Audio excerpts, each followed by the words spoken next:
Hey everyone, I'm Terry G. If you can take a second, can you please subscribe? Take another second and hit that like button.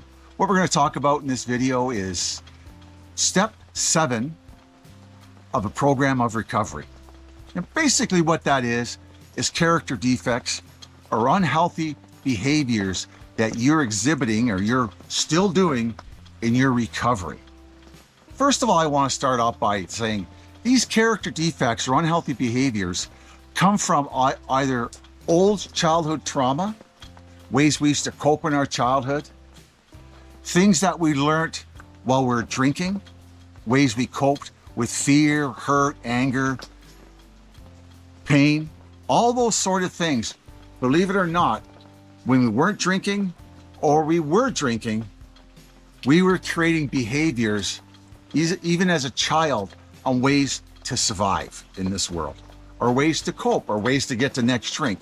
Whatever it was, they were negative behaviors. And when they were negative, they had negative impact on ourselves in the world around us, okay?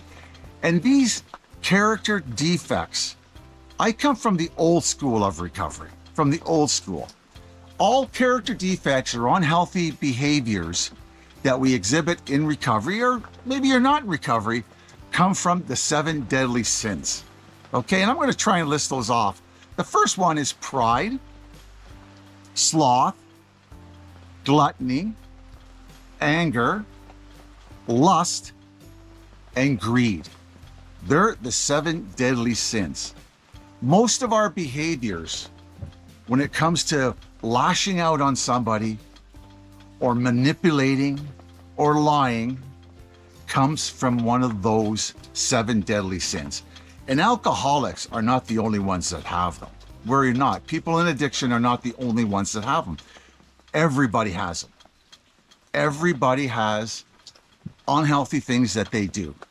But alcoholics, through their drinking and through their lives, they never took a look at them. And when we started to drink, those character defects or unhealthy behaviors magnified. They became our rock.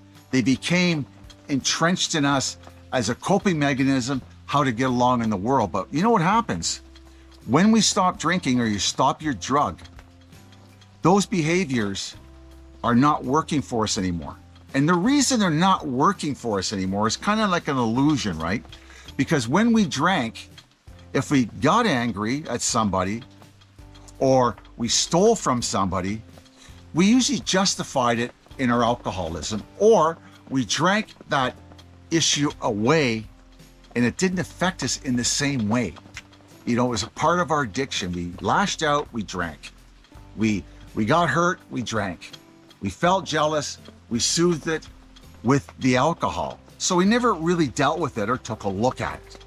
So I'm going to talk about how I dealt with character defects and how I do deal with character defects to this day. Because there's a myth in recovery programs. A bit of a myth is that they'll go away. If we pray hard enough, like the alcoholism, or we work on them hard enough like we do the alcoholism, we should be able to have complete release from character defects. Yeah, just like we had complete release from the craving of alcohol, we should get the same. Have you ever heard that before? Well, there's a belief like that. The character defects should go away, but most of us, I don't know if they really go away because we're human beings. We are given the 7 deadly sins as a way to help us along with life, right? They were put there to help us with life, right? Like lust, right? We want to, make a bigger population, right? But who wants to be so lustful that they feel like raping, right? No, nobody. Or how about anger? We need anger, right? To protect ourselves sometimes, right? Even in this day and age, we use anger in those ways. But who wants to be so angry that they want to murder somebody or beat the shit out of somebody? Nobody really does. I know I don't. You might have felt like that in one of your resentments or in your past, but really deep down in your little heart, you didn't want to hurt anybody. Or how about be so greedy? Be so greedy that you hoard all your money and everything you have to yourself. And, how does that affect you and your relationships around you? Or a one that I had is sloth, laziness. And I didn't have laziness in a way of laziness that I was lazy at doing things. My laziness came in the way of I was lazy about doing something for myself to help myself get better in my recovery.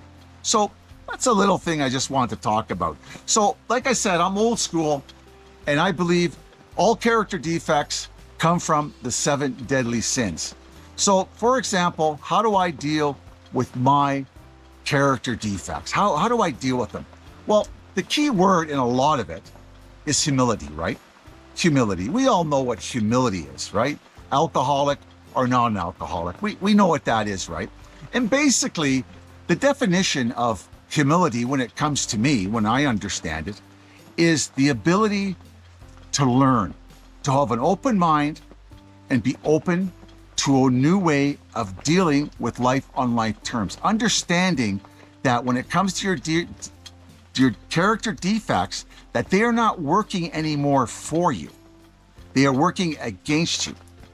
But through humility, we have the ability to learn new ways, right? So if you're angry, maybe you need to be a little more peaceful, and a little more patient when it comes to your anger. If you're greedy, why not, donate some money? Why not help your children out? Why not give some away, right? And if you're lazy, get off your ass, get off the couch, and start doing something for yourself, working on yourself. So that's basically it, right? The opposite, right? Well, it kind of is, right? It's very easy to say that it's the opposite. But what I want to talk about is the deeper ingrained ones. I had jealousy as one. I'm not really that jealous anymore. I can pretty well say it's really under wraps now. My 2 major character defects that I had to really work on is anger, and greed. Greed were my 2. I was greedy all the time when I drank. Okay, I didn't realize that, but when it came to greed, I kept all the money that I had for the drinking. I was always down on my luck, so everything I had, I kept close to me. When it came to money, helping people out, there's all kinds of ways to be greedy. It's just not financial. So greed was a major one for me, And the second character defect that was major to me was anger. Anger was huge. Those defects, I had a hard time releasing myself of them or getting a handle on them, okay? Anger especially. I had to go back and learn about, through therapy and other ways of doing it, open-mindedness, humility, is going to counseling and learning about why you're so angry and going back there and learning a little bit. But the one thing about all my character defects the one thing I had in common when getting rid of them, and I want you to listen to this carefully. Because I don't know if you're doing it, but I know I did it. When it came to my character defects, and whatever they were, lowest ones, sort of ones that didn't cause me a lot of harm, up to the bad ones, sort of anger, greed, right? Jealousy, sloth, right? I tried to ignore them and push them off me like they didn't exist. So I thought if you forgot about your character defect and you prayed and you worked on your program and you went about your life, you're sort of replacing that character defect with better behavior by ignoring them. Does that make any sense to you? Because it did to me. Instead, like what I'm trying to say is I tried to get rid of them.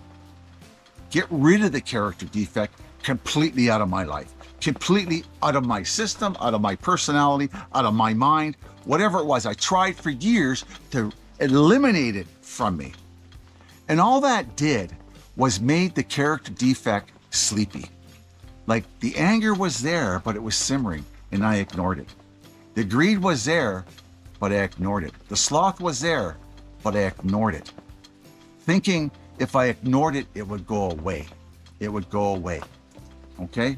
So I really didn't have much humility when it came to character defects. And then I wondered why I never got better. I never knew why. For many years, I was still exhibiting this negative behavior that was generating from these old childhood, teenager, drinking behaviors, whatever it was, they were negative and they caused me a lot of damage, especially anger. I always say anger caused me more damage than alcoholism because I was crazy angry. I was crazy angry. So what I did, and I was talking to a guy and he said, Terry, what you need to do when it comes to your character defects, you need to embrace them. You need to make them a part of you and understand that anger, greed, sloth, it's all a part of me. It's a part of me. Instead of trying to get rid of them, I embraced them and I accepted that they were a part of me. They made me who I am. Good, bad, or ugly, the character defects made me what I am today. And when I took that stand that God, therapy, all this kind of stuff, it's not going to get rid of the character defects because I haven't embraced them. I thought I was supposed to get rid of them, not embrace them. So what I did is I started to embrace my anger. I started to embrace my greed, embrace my sloth, embrace my jealousy. And when I did that, I started to accept within myself that yes, I am made up of all these things. And yes, I am not perfect, but I can change them. And when I took responsibility and accountability, when I accepted that these character defects were a part of me, the humility was able to come in. Because I identified, I had the knowledge about character defects. I had the insight about character defects. I understood what they did to me in a negative way, but I never embraced it. I never took accountability for them. Until I was able to do that, I wasn't able to work on them. Instead of trying to banish them out of my life or out of my body or system or out of my old habits, I took them back and I understood, yeah, I'm angry. And now when I feel anger, instead of ignoring it, I was able to work on it. When it came to greed, when I felt greedy or I felt fearful that I wasn't going to have enough money, I felt it, I embraced it, I loved it, and I was able to do something about it in those ways. I was always told in 12-step programs, I think recovery programs, that it's my experience that these character defects are bad and they need to be gone. They need to get them out of your life. And I thought if you had character defects or unhealthy behaviors or shortcomings or whatever it is, it was bad. And if you experienced them, they were bad, but they're not bad. They're not. Like I said at the beginning, everybody has character defects, unhealthy behaviors. We need to embrace them. We need to understand them. And through humility and open-mindedness, we can change the behavior. We can't change the 7 deadly sins. They're within us. But what we can change is the way we react to them, the way we understand them. Until we take accountability and responsibility for them and for our behavior, the recovery part or the elimination or the lessening of the character defect can go away, So that's it, folks. We need to get honest. We need to get humble. We need to understand that we need help, either from a higher power or from outside sources. And because we understand we need to get help, we have humility. Excuse me. And we understand that we're going to become teachable. How do we get rid of these character defects? Talking about them, going to therapy, talking with your mentor, whoever it is, but slowly, the next time you get angry, it doesn't control you. You have a freedom of anger. You can divert it. You can feel better about the way you demonstrate your anger. I know I did. When it comes to greed, understanding, I have enough. I've always had enough. You know, I've looked back in my life when it came to greed. Even in my lowest times, I always had enough.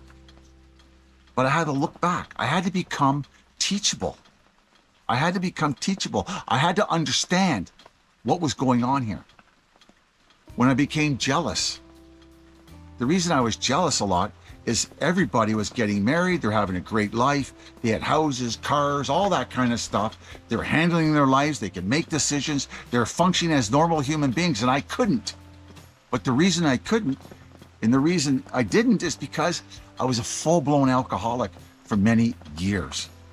And I gave that all up when I became an alcoholic. It left me. Responsibility for my life left me, and I was jealous of other people because of it. People, places, and things. I was jealous because of that. But that's not their fault. It's not even really my fault, because it's not my fault I'm an alcoholic. But once I start to understand it and forgive myself and become teachable, it started to leave me. Yeah, I missed out on a good many years because of my addiction to alcohol, but I can rebuild. I can have those things, but it turns out I only want half the things I dreamed about. And sloth, that was a crazy one, because I wasn't a lazy person. It just, when it came to my recovery or my personal well-being, I took no interest in it. And I didn't have the ability, either from fear or thinking that I didn't have the ability. But I went to a treatment center one time and they said, Terry, you know what to do. You know what to do to get yourself better, but you're just not going to do it. You're not doing it. And you know, that's how I always say sloth. Sloth is a character defect of mine that I need all the time to be vigilant about my recovery, be vigilant about looking after myself one day at a time. No one else is going to do it. No one's coming to rescue me. No one's coming to bail me out. I have to do it myself, get off my ass and get out there and start doing life on life terms by myself. Not all by myself, like I got a lot of help, but you get what I mean, right? You know, the road of 1,000 miles starts with one step at a time, right? That kind of thing. And that's how I did it. So we shouldn't really be looking for the elimination of character defects on the way I look at it. But they'll feel like they're gone, but they're kind of sleeping. But what they will do, they will lose their shackles or bind to you or control of you. They will settle down and they'll become like normal people. Everybody gets angry. Everybody feels greedy or lustful or, prideful or gluttony. Everybody feels it, right? But most people, it doesn't affect their lives like it affects people in addiction. They don't. They might, but most people I know, they don't. They sort of, trudge along pretty good and pretty balanced in their lives. And if I told them 7 daily sins, they probably wouldn't even know what the hell I'm talking about, okay? So I hope this video helps you a bit in your recovery. It's step 7, and you can't get away talking about step 7 without talking about step 6. So there's probably a little about back and forth there with it, right? And, there is hope, but we need to take accountability for it. And these steps are not talked about enough. They are not talked about enough in recovery. They aren't. But they're the biggest steps, as far as I'm concerned, that help us really, really get the full miracle or feel the full freedom of recovery. Because character defects, if they keep going, we will be enslaved to them. We really will. And once we get enslaved from them or released from them, we will feel 100% better. We'll feel happier, and life will just feel great. Your recovery will you'll feel like a regular person. You really will, because I know I do. But I have to embrace it. It's a part of me. It was almost like there was 2 of me.